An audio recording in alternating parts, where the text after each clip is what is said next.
नमस्कार तालचेर समस्त भाई माने आज आपण माने देखुथिबे सीधा सड़क तालचेर रेल लाइन उपरे हजार हजार युवक माने बसचंती सिमानकर हक पाई जो माने पालभिड़ा पे आछंती पालभिड़ा हेले सिमानकर नीतिदिनिया घर चलिबो एवं तालचेर पोल्यूशन रु मुक्ति पाइबो जेहेतु एक मास हो पोल्यूशन डिपार्टमेंट एमसीएल को चिठी करिछि बिना पालोरे तमे कोनोसी प्रकार जिनिस बा कोयला नहीं पारिबोनी किंतु एमसीएल एवं प्रशासन एवं राजनेता माने एवं सरकार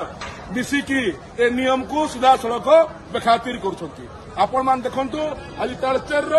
कोण अणकलनु विभिन्न प्रांतरु समस्त कणिया कुमुंडा कंकली बदनाथपुर विभिन्न अंचल भाई माने आछंती निजर हक पाई एवं सरकार आ प्रशासन पुलिस मानक लगे किमिति यह आंदोलन भंडूर कर योजना किंतु आम भाई मानकर सीधा सड़क गोटे कथा पाल भिड़ा हम ट्रेन रे कोईला जीव गोटे कथा आ जल्दी जन को अरेस्ट कर समस्त को आमको जेल रे पड़ा कहीं दुनिया मो नेता भी किए जेल को जाती हजार लोक को जेल को नापी आपण मैंने जेल रे खाली करंतु